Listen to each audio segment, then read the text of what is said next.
Bonjour, c'est Was Africa Ewa. Salut à tous mes frères et sœurs haïtiens, ou simplement compatriotes africains.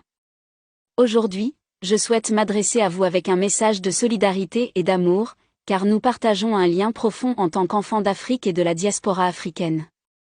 Avant de commencer, il faut que vous sachiez que nous les Africains, on est conscients des problèmes qu'on a imposés à votre pays Haïti. Car on sait tous ceux qui sont derrière tout ça. Car dans cet monde on n'aime pas entendre que l'homme noir a vaincu l'homme blanc. Nous les Africains on est conscients de la cause qu'ils ont imposée à votre pays. C'est l'Afrique d'abord qu'il faut libérer puis le reste viendra. Certes le combat sera un peu long, mais en même temps il sera court. Ne pensez pas que les problèmes africains ne vous regardent pas, c'est tout le contraire. Si l'homme noir souffre, c'est parce que l'Afrique souffre aussi à cause des certains dirigeants africains. Le destin de l'homme noir dépend de l'Afrique, et si l'Afrique décolle pas, jamais on va respecter l'homme africain ou l'homme noir. C'est pourquoi je vous encourage à soutenir activement les mouvements africains de libération.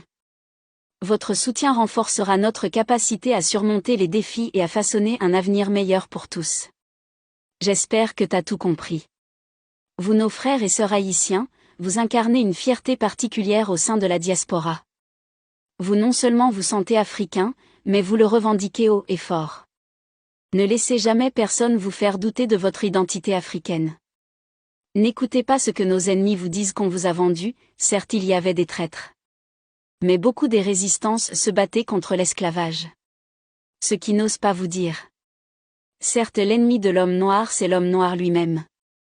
Et par contre personne peut être l'ami de l'homme noir. Depuis l'esclavage, puis la colonisation, puis enfin la néocolonisation. On a remarqué deux types d'Africains.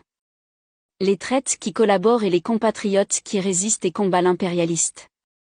Regardez l'exemple du Mali, du Burkina Faso et du Niger. Ils ont pris leur destin en main malgré les défis, et ils font face à l'opposition de leurs propres frères. Mais l'unité triomphe toujours, et nous allons vaincre nos ennemis, même s'ils sont parmi nous. Si vous m'avez bien compris dans cet combat que nous menons. On aura des ennemis qui seront nos propres frères. Nous les vaincrons sans pitié. L'Afrique est en mouvement, et des changements positifs se produisent. Le succès du Mali, du Burkina Faso et du Niger marquera le début d'une fédération africaine solide, et Haïti prendra sa place légitime dans cette nouvelle ère. Surtout il faut que vous le sachiez, Haïti est un pilier vital pour l'Afrique.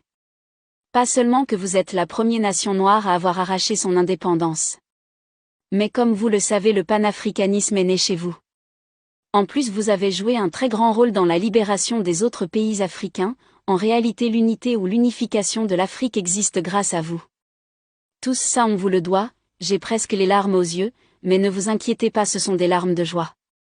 C'est pour ça quand on parle du panafricanisme, c'est presque impossible de ne pas citer Haïti. C'est pour ça que j'ai fait cette vidéo pour vous annoncer cette grande message du peuple africain. On vous aime et on vous a pas oublié. Ne confondez pas la politique au peuple africain. Il faut savoir aussi que nous les panafricains on a tous fait pour que Haïti rentre dans l'Union africaine, mais le président de l'Union africaine a refusé car dans la constitution de l'Union africaine autorise seulement les pays africains à adhérer. Sauf si on modifiait la constitution. Mais ne vous inquiétez pas, on est en train de se battre pour que enfin vous puissiez adhérer. Maintenant c'est le moment ou jamais. Nous les Africains, on n'a pas intérêt à faire marche arrière. Ainsi, je termine cette vidéo en réitérant notre amour et notre soutien inconditionnel. Ne laissez pas la politique obscurcir la véritable fraternité entre les peuples africains. Nous sommes unis, et ensemble, c'est l'Afrique qui gagne.